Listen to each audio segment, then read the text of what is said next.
आज वेक्टर में हम लोग बहुत ही छोटे से कॉन्सेप्ट को डिस्कस करने जा रहे हैं। आपने पिछले क्लासेज में दो वेक्टर का जो एडिशन और सब्ट्रैक्शन होता है बाय ज्योमेट्रिकल मेथड, उसको इन डिटेल डिस्कस किया था। और जैसा हमने कहा कि आज का जो कॉन्सेप्ट है बहुत ही सिंपल है, लेकिन ध्यान रखिए कॉन्सेप्ट बहुत सिंपल है लेकिन इसका यूज बहुत ज़्यादा है।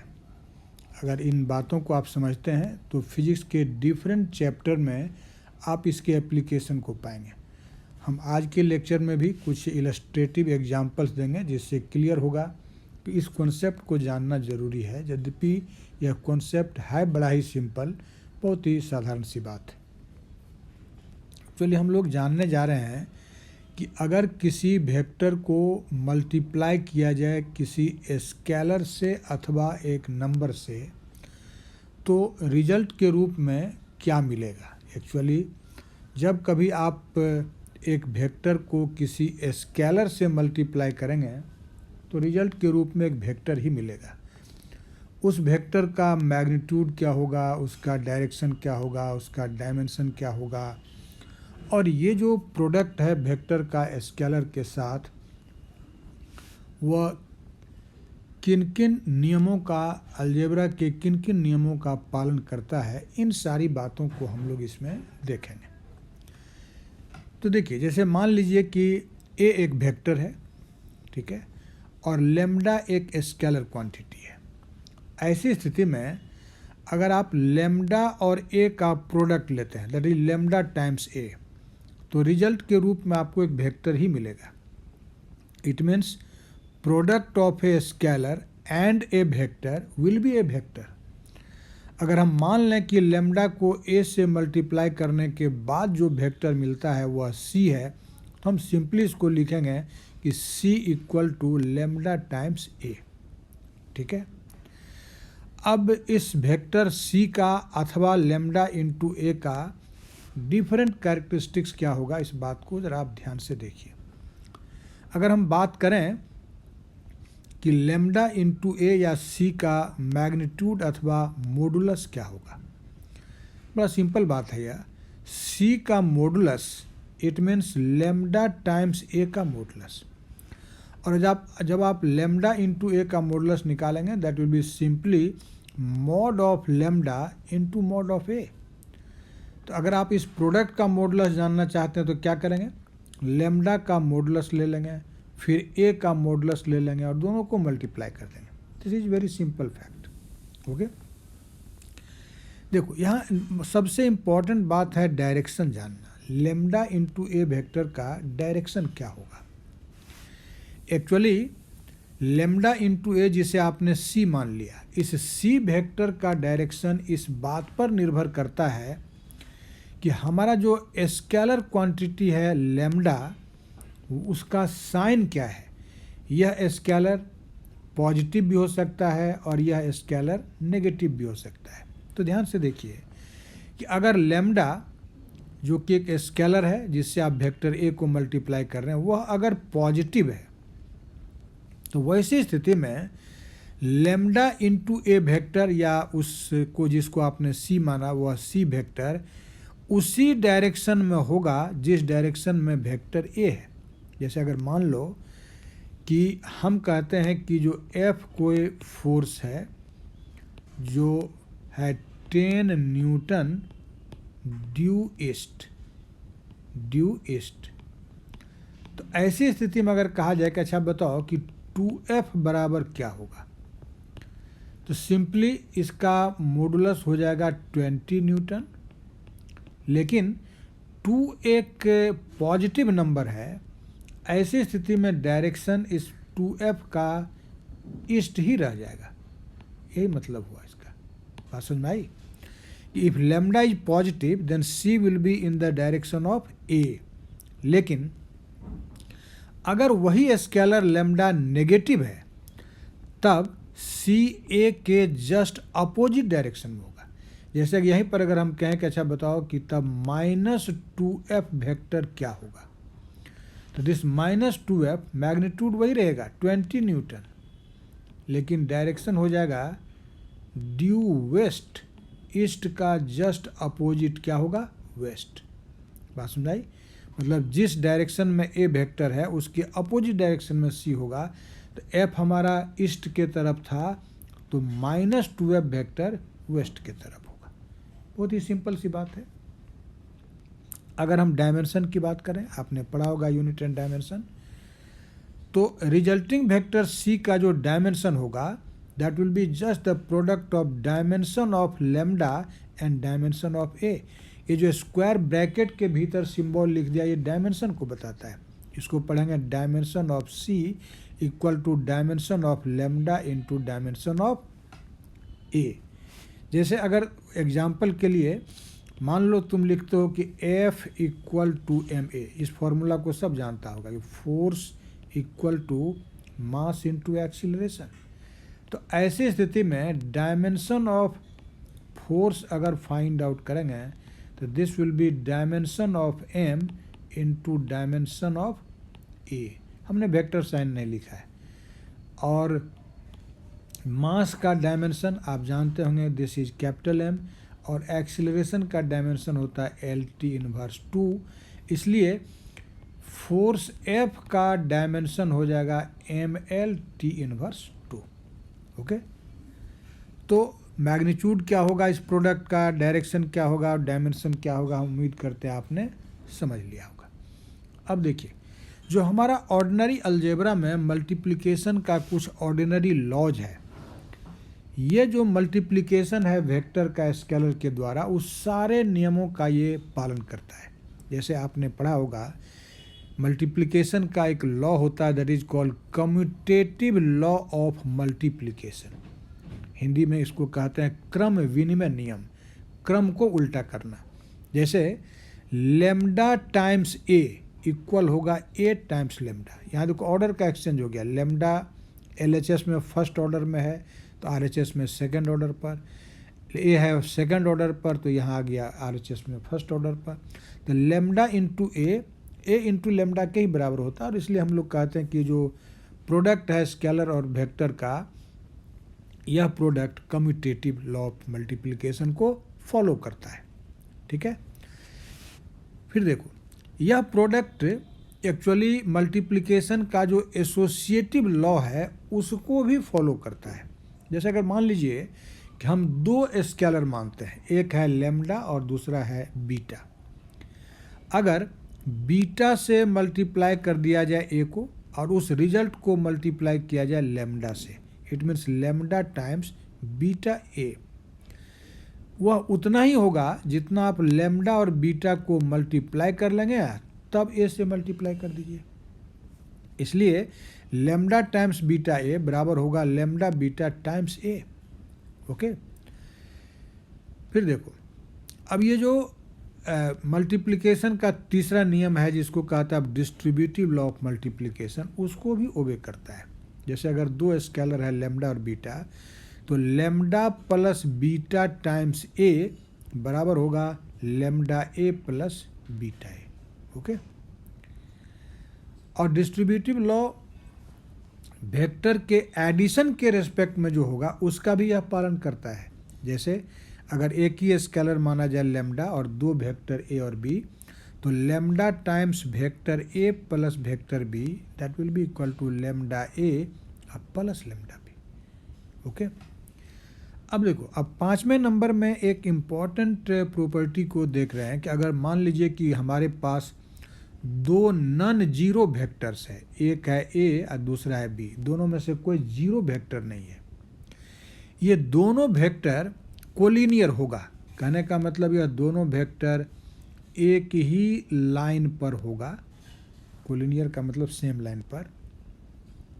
ऐसा तभी संभव है जबकि एक स्केलर क्वांटिटी लेमडा एग्जिस्ट करेगा इस मैनर से कि आप ए को लेमडा इंटू बी के बराबर लिख सकते हैं। अगर ए बराबर लेमडा बी हो जाए तो समझ जाओ कि वेक्टर ए और वेक्टर बी कोलिनियर है, एक ही लाइन पर है। एक लाइन पर है लेकिन अपोजिट डायरेक्शन में हो सकता है। लेमडा अगर पॉजिटिव होगा तब तो ए और बी जैसा अभी फिगर में दिखाया एक ही डायरेक्शन में है, लेकिन अगर लैम्डा नेगेटिव हो जाए तो कोलिनियर तब भी होगा, एक ही लाइन पर होगा लेकिन अपोजिट डायरेक्शन में होगा। बात समझे? या इसके कन्वर्स के रूप में आप ये भी कह सकते हैं कि जहाँ कहीं भी इस तरह का रिलेशन लिखा हुआ कि ए इक्वल टू लैम्डा बी, तो ऐसा जो रिलेशन है ए और बी के बीच में, ये इस बात को इम्प्लाई करता है कि वेक्टर ए और वेक्टर बी कोलिनियर है। मतलब दो कोलिनियर वेक्टर को आप इस तरह से रिलेट कर सकते हैं, इस तरह से व्यक्त कर सकते हैं। तो ये इम्पॉर्टेंट प्रॉपर्टी था किस चीज़ का? तो product of A vector by a scalar. अब एक्चुअली कुछ प्रॉपर एग्जाम्पल से हम इसको इनफैक्ट क्लेरिफाई करना चाहते हैं। जैसे एक एग्जाम्पल के तौर पर देखिए जो आप सबों को मालूम है, आप किसी पार्टिकल पर काम करने वाला जो रिजल्टेंट फोर्स होता है, उस रिजल्टेंट फोर्स को आप फाइंड आउट करते हैं न्यूटन के सेकेंड लॉ ऑफ मोशन से। आप जानते हैं इस बात को? देखो, according to second law of motion, second law of motion, आपने पढ़ा होगा कि सेकेंड लॉ ऑफ मोशन कहता है कि F is equal to ma। हम लोग इसको क्लासिकल इक्वेशन ऑफ मोशन भी कहते हैं, F इक्वल टू ma। यहाँ आप बताइए कि F क्या है, मालूम होगा? This is in fact net force, या आप इसको रिजल्टेंट फोर्स भी कह सकते हैं, net force acting on the system, या पार्टिकल बोलो या सिस्टम बोलो, दिस इज रिजल्टेंट फोर्स। ठीक है? m ये मास ऑफ द सिस्टम है, this is mass of the system, नहीं? और आपको मालूम है कि ये जो a लिखा आपने, what is this? This is acceleration of the system. ध्यान से देखो, आप इस इक्वेशन को देखिए, यहाँ जो मास है m, यह इनफैक्ट एक स्केलर क्वांटिटी है, मालूम होगा। साथ ही साथ किसी भी ऑब्जेक्ट या किसी भी सिस्टम या पार्टिकल का मास केवल पॉजिटिव होता है, mass is never negative. So m क्या होगा? This is a positive scalar. Mass क्या होता है? पॉजिटिव स्केलर होता है। और आपने अभी सीखा है कि अगर किसी पॉजिटिव स्केलर से किसी वेक्टर को मल्टीप्लाई करेंगे तो उससे जो रिजल्टिंग वेक्टर मिलेगा वह वेक्टर उसी डायरेक्शन में होगा जिस डायरेक्शन में हमारा वेक्टर ए है, नहीं? तो m चूंकि पॉजिटिव स्केलर है, इसलिए आप कह सकते हैं कि f उसी डायरेक्शन में होगा जिस डायरेक्शन में एक्सीलरेशन है। f किस डायरेक्शन में होगा? एक्सीलरेशन के डायरेक्शन में। So according to Newton second law of motion, acceleration force is always in the direction of acceleration, या acceleration is always in the direction of force, ये भी कह सकते हैं। बात समझ में आई? सो इस इक्वेशन के आधार पर यह डिसाइड करता है। अब ये जो कॉन्सेप्ट है यह न्यूमेरिकल प्रॉब्लम बनाने में बड़ा काम करता है कि जैसे ही तुमको मान लो एक्सीलरेशन जानना है किधर है और तुम फोर्स जानते हो, तो समझ जाओ कि रिजल्टेंट फोर्स जिस डायरेक्शन में होगा एक्सीलरेशन उसी डायरेक्शन में होगा। ये कहता है हमारा न्यूटन का सेकेंड लॉ ऑफ मोशन। वही रिलेटिविस्टिक फिजिक्स में ऐसा नहीं होता है। वहाँ हम लोग पढ़ेंगे जब रिलेटिविस्टिक फिजिक्स, तो वहाँ देखेंगे कि फोर्स और एक्सीलरेशन डिफरेंट डायरेक्शन में भी हो सकता है, क्योंकि वहाँ F बराबर ma होता ही नहीं है। ठीक है? लेकिन जब तक आप F बराबर ma कहते हैं तब तक तो बोलेंगे कि फोर्स और एक्सीलरेशन सेम डायरेक्शन में होगा। जैसे अगर आप देखिए, एक हम एग्जाम्पल लेते हैं इसका एक जस्ट प्रॉब्लम से इसको हम इलस्ट्रेट करना चाहते हैं। जैसे देखिए, मान लीजिए force acting on a particle R, एक पार्टिकल पर जो फोर्स काम कर रहा है, मान लो एक फोर्स है F1, जो सपोज कर लेते हैं कि this is 6 newton due east, 6 newton due east. And दूसरा फोर्स है, फोर्सेस लिख दीजिए, F2 equal to 8 newton 60 degree north of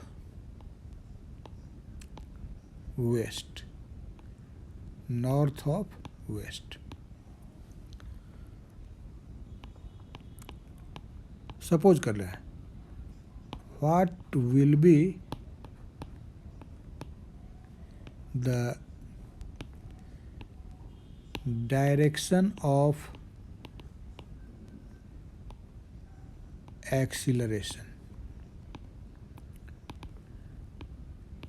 of the particle. जिस पार्टिकल पर ये दोनों फोर्स काम कर रहा है, उस पार्टिकल का एक्सीलरेशन किस डायरेक्शन में होगा, ये आपको बताना है। ठीक है, देखिए अब इस प्रॉब्लम को कैसे सॉल्व कर सकते हैं। आप ध्यान से देखिए कि एक पार्टिकल पर काम करने वाला दो फोर्स है और उस दोनों फोर्स का मैग्नीट्यूड और डायरेक्शन आपको दिया हुआ है, और आपसे पूछा गया है कि उस पार्टिकल का एक्सीलरेशन किस डायरेक्शन में होगा। अभी आपने सीखा है कि एक्सीलरेशन उसी डायरेक्शन में होता है जिस डायरेक्शन में रिजल्टेंट फोर्स होता है, या कन्वर्स बोलिए कि फोर्स उसी डायरेक्शन में होता है जिस डायरेक्शन में एक्सीलरेशन होता है। तो हमको पार्टिकल पर काम करने वाला फोर्स दिया हुआ है और बताना है कि इस पार्टिकल का एक्सीलरेशन किस डायरेक्शन में होगा। तो हम क्या करेंगे, इस दोनों फोर्स का रिजल्टेंट निकालेंगे। पार्टिकल पर रिजल्टेंट फोर्स क्या, उसको निकालना होगा, और रिजल्टेंट फोर्स का ही डायरेक्शन निकाल लेंगे। जो रिजल्टेंट फोर्स का डायरेक्शन होगा वही तो एक्सीलरेशन का डायरेक्शन होगा। और देखो, अभी तक आप वेक्टर को ऐड करने का ज्योमेट्रिकल मेथड सीखें, इसीलिए हम रिजल्टेंट फोर्स को ज्योमेट्रिकल मेथड से ही यहाँ निकालेंगे।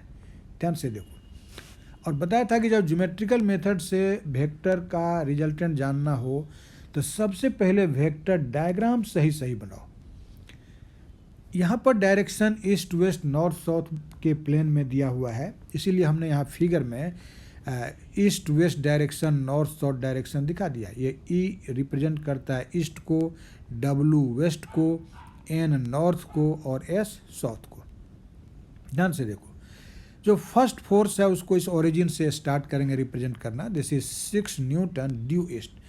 तो मान लो कि एक कट ऑफ लेंथ ओ ए, यह हमारे फोर्स F1 को रिप्रेजेंट करता है जो ईस्ट के डायरेक्शन में, ये दिखा दिया। अब दूसरा फोर्स है 8 newton 60 degree north of west. ध्यान से देखिए, अगर ए पॉइंट से ही नॉर्थ वार्ड डायरेक्शन को दिखावें, ध्यान से देखो, तो ये है तुम्हारा नॉर्थ वार्ड डायरेक्शन, और वेस्ट डायरेक्शन इस डायरेक्शन में है, जैसा अभी यह पेन चल रही है। ध्यान से देखो, ये है वेस्ट का डायरेक्शन। इसका मतलब इस नॉर्थ वेस्ट प्लेन में हमारा F2 वेक्टर है। और बताया था आपको टेक्निक कि अगर 60 डिग्री नॉर्थ ऑफ वेस्ट लिखा हुआ है, इसका मतलब वेस्ट के साथ नॉर्थ के तरफ 60 डिग्री का एंगल या फोर्स बनाएगा। तो ध्यान से देखिए, ये आपका दूसरा फोर्स वेक्टर है F2, this is your F2। और बताओ यहाँ पर ये वेस्ट से बनने वाला एंगल 60 होगा कि नॉर्थ से बनने वाला? बताओ, पिछले क्लास में सिखाया है। ये वेस्ट से बनने वाला, नॉर्थ ऑफ वेस्ट है, तो this angle is 60 degree, this is 60 degree. बात समझ आ रही है? ये 60 डिग्री है। अब अगर कहें कि F1 F2 के बीच वाला एंगल अगर तुम थीटा मान लेते हो, तो फिगर देख के बताओ कि क्या F1 वेक्टर और F2 वेक्टर के बीच का एंगल 60 डिग्री है? नॉर्मली ऐसा स्टूडेंट बोल देता है, जैसे ही एंगल देखा 60 समझ गया 60 डिग्री है, बट दिस इज रॉन्ग, ऐसा नहीं होगा। आपको बताया था कि जब कभी वेक्टर के बीच का एंगल पता करना हो तो उसके डायरेक्शन को देखो।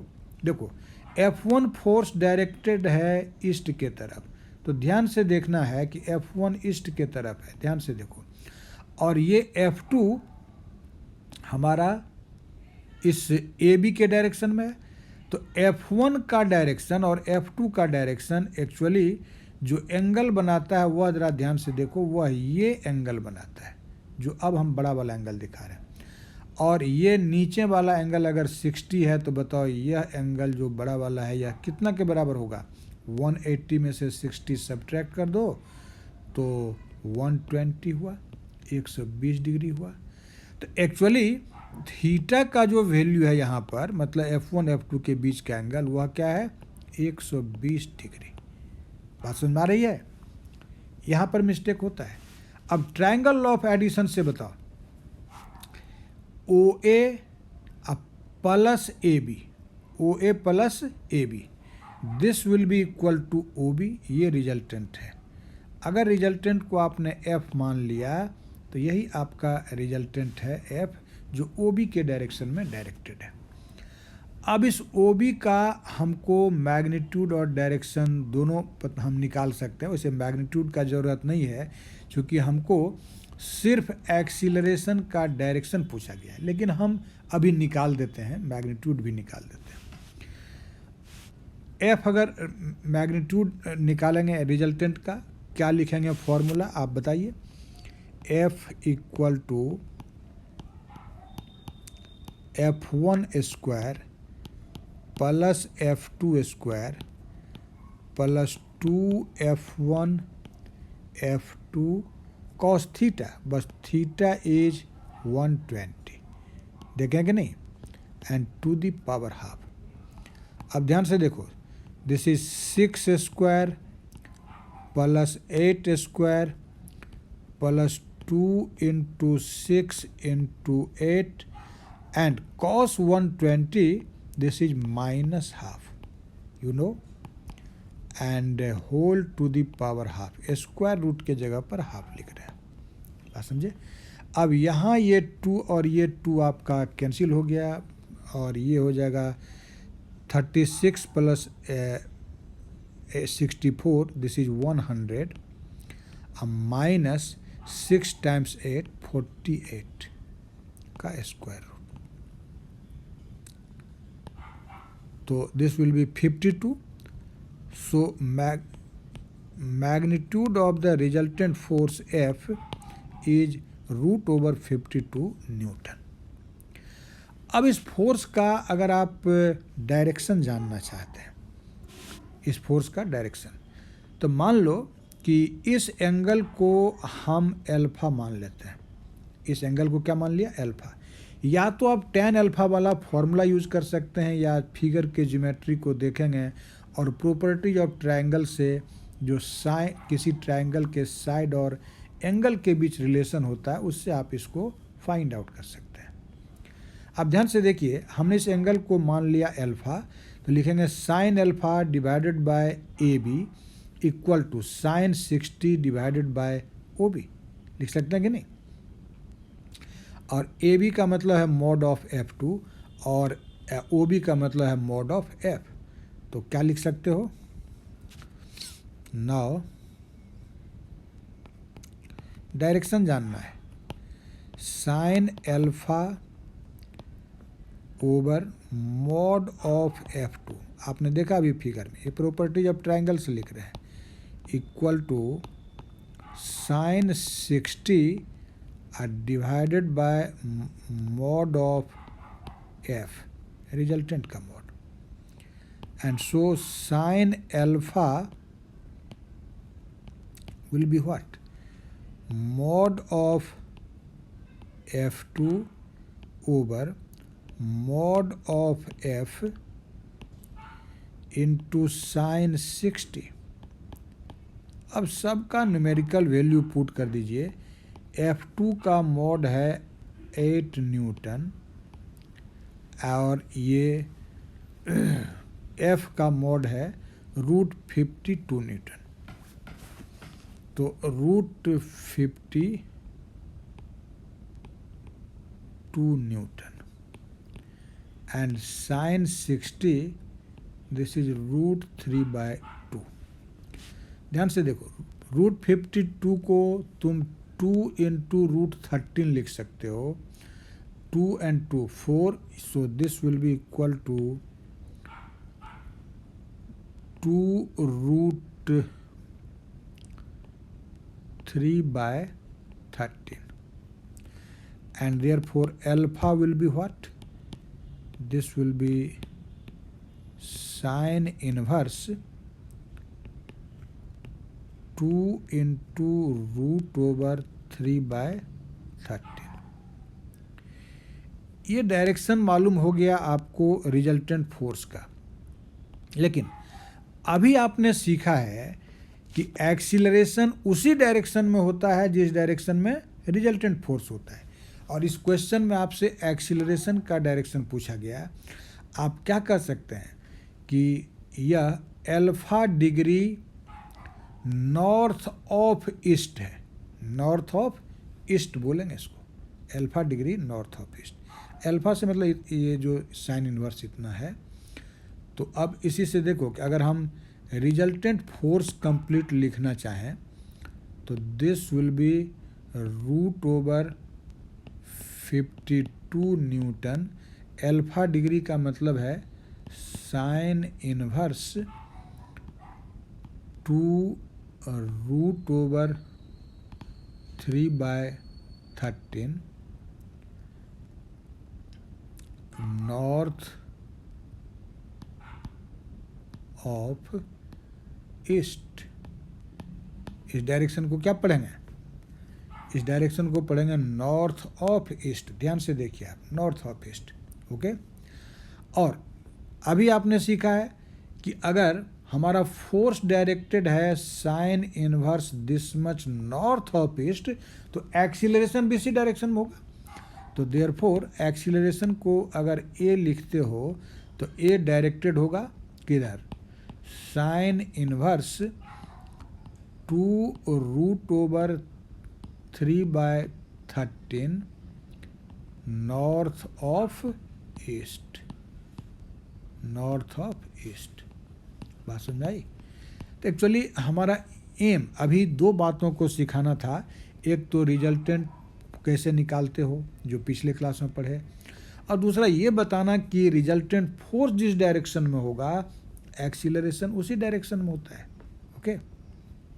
अब देखिए, अब एक्चुअली हम लोग एक दूसरे इलस्ट्रेटिव एग्जाम्पल की बात करते हैं।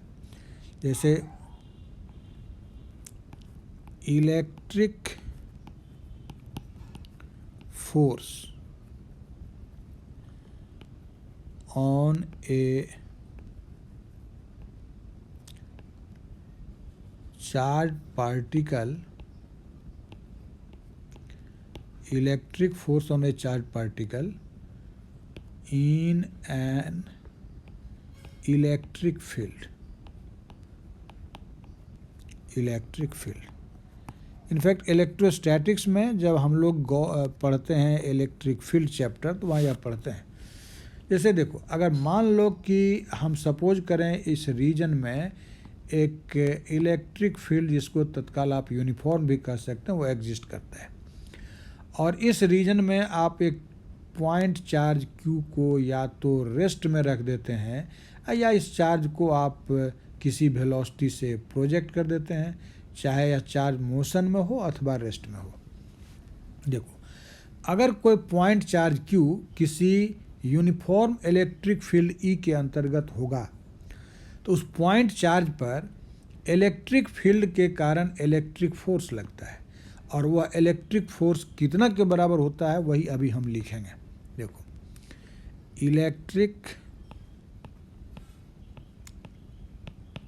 Force on A point charge Q in a uniform electric field, uniform electric field E is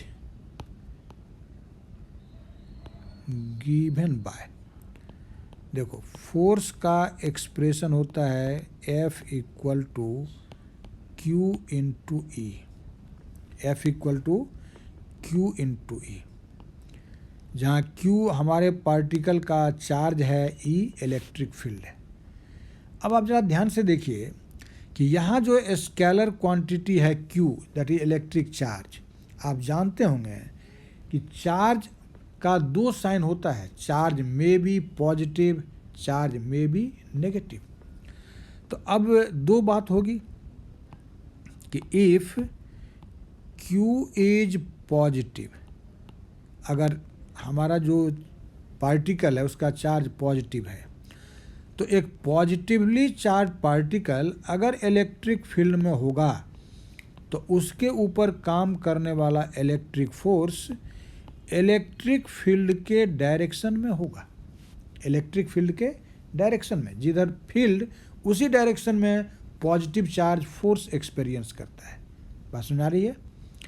लेकिन अगर यहीं पर कहें कि हमारा ये जो Q चार्ज है वह नेगेटिव है, Q चार्ज क्या है? नेगेटिव, देन जो इलेक्ट्रिक फोर्स होगा F, this will be in fact anti parallel to E, anti parallel to E. जैसे ध्यान से देखो कि अगर हम कहें कि एक यूनिफॉर्म इलेक्ट्रिक फील्ड है, ध्यान से देखो, जिसका डायरेक्शन हम अभी दिखा रहे हैं इस एरो हेड से, और इसमें हमने दो पार्टिकल को एक्सीलरेट किया। ये पार्टिकल हमारा इलेक्ट्रॉन है, इसको भी हमने इलेक्ट्रिक फील्ड के दिशा में प्रोजेक्ट कर दिया, ये मोशन का डायरेक्शन है। और इसी रीजन में, इसी इलेक्ट्रिक फील्ड में मान लो कि तुम एक प्रोटॉन को भी मोशन प्रोवाइड कर देते हो इलेक्ट्रिक फील्ड ही के डायरेक्शन में। आप ज़रा गौर से बताइए, देखिए इलेक्ट्रॉन का चार्ज नेगेटिव होता है, तो ये जो इलेक्ट्रॉन है यह इस फील्ड के अपोजिट डायरेक्शन में इलेक्ट्रिक फोर्स अनुभव करने लगेगा। दूसरी तरफ जो प्रोटॉन है, आप जानते होंगे कि उसका चार्ज पॉजिटिव होता है, तो प्रोटॉन फील्ड के डायरेक्शन में फोर्स अनुभव करेगा, इसीलिए इस पर जो फोर्स काम करेगा F, वह इसके मोशन के डायरेक्शन में ही काम करेगा। तो ध्यान से देखो कि इलेक्ट्रॉन इलेक्ट्रिक फील्ड में फील्ड के अपोजिट फोर्स अनुभव करता है, क्योंकि इसका जो चार्ज है वह नेगेटिव है। अब प्रोटॉन फील्ड के डायरेक्शन में फोर्स अनुभव करता है। तो अगर एक ही इलेक्ट्रिक फील्ड में इलेक्ट्रॉन और प्रोटॉन को फील्ड के दिशा में प्रोजेक्ट कर दिया जाए, तो इलेक्ट्रॉन का जो मोशन होगा वह होगा de accelerated motion, decelerated motion. Electron retarding force अनुभव करेगा, उसका स्पीड धीरे धीरे घटता जाएगा, जबकि दूसरी तरफ जो प्रोटॉन है, अगर उसको फील्ड के दिशा में प्रोजेक्ट कर दोगे तो उसका मोशन एक्सीलरेटेड मोशन होगा, क्योंकि फोर्स उसी डायरेक्शन में इस पर काम करेगा जिस डायरेक्शन में आपने उसको मोशन प्रोवाइड किया। तो मोशन के डायरेक्शन में फोर्स लगता है तो एक्सीलरेशन होता है, अब मोशन के अपोजिट डायरेक्शन में फोर्स लगता है तो डिक्लेरेशन होता है। बात समझ रहे हैं? इसलिए अगर इलेक्ट्रॉन और प्रोटॉन दोनों को प्रोजेक्ट करेंगे इलेक्ट्रिक फील्ड के डायरेक्शन में तो इलेक्ट्रॉन डिक्लेरेट करेगा और प्रोटॉन एक्सीलरेट करेगा। If electron and proton are projected along E means electric field, then बोलो E will be retarded। Electron retarded होगा क्योंकि उस पर जो फोर्स काम करेगा वह इलेक्ट्रिक फील्ड के अपोजिट डायरेक्शन में इलेक्ट्रॉन पर फोर्स लगेगा। इलेक्ट्रॉन का चार्ज -E लिख देते हैं। अब मोशन तुमने दिया है फील्ड के डायरेक्शन में। हाँ, अगर इलेक्ट्रॉन को फील्ड के अपोजिट हम प्रोजेक्ट कर देंगे तब इस पर फोर्स लगने लगेगा मोशन ही के डायरेक्शन में, तब एक्सीलरेशन होगा। तो इलेक्ट्रॉन विल बी रिटार्डेड। दूसरी तरफ जो प्रोटॉन है, P for proton, this will B accelerated. Electron आपका क्या करेगा? रिटार्डेड होगा। लेकिन हमारा जो प्रोटॉन है अगर उसको इलेक्ट्रिक फील्ड के डायरेक्शन में प्रोजेक्ट कर देंगे तो वह एक्सीलरेट करेगा, क्योंकि प्रोटॉन पॉजिटिवली चार्ज पार्टिकल है और positively charge particle electric field में फील्ड के डायरेक्शन में फोर्स अनुभव करता है और नेगेटिवली चार्ज पार्टिकल फील्ड के अपोजिट डायरेक्शन में फोर्स अनुभव करता है। तो हम उम्मीद करते हैं कि ये चीज़ आपको बिल्कुल क्लियर हो गया होगा कि एक वेक्टर को जब हम किसी स्केलर से मल्टीप्लाई करेंगे तो रिजल्टिंग वेक्टर का डायरेक्शन या तो उस वेक्टर के डायरेक्शन में ही होगा या अपोजिट डायरेक्शन में। ये निर्भर इस बात पर करेगा कि जिस स्केलर से तुमने मल्टीप्लाई किया वह स्केलर पॉजिटिव है या नेगेटिव है। अगर पॉजिटिव स्केलर है तो रिजल्टिंग वेक्टर पहले वाले वेक्टर के ही डायरेक्शन में, लेकिन अगर नेगेटिव स्केलर है तो उसके अपोजिट डायरेक्शन में। ओके, तो हमने पहले ही कहा था कि आज का कॉन्सेप्ट बड़ा ही सिंपल है। हम उम्मीद करते हैं आपको यह क्लियरली समझ में आ गया हो।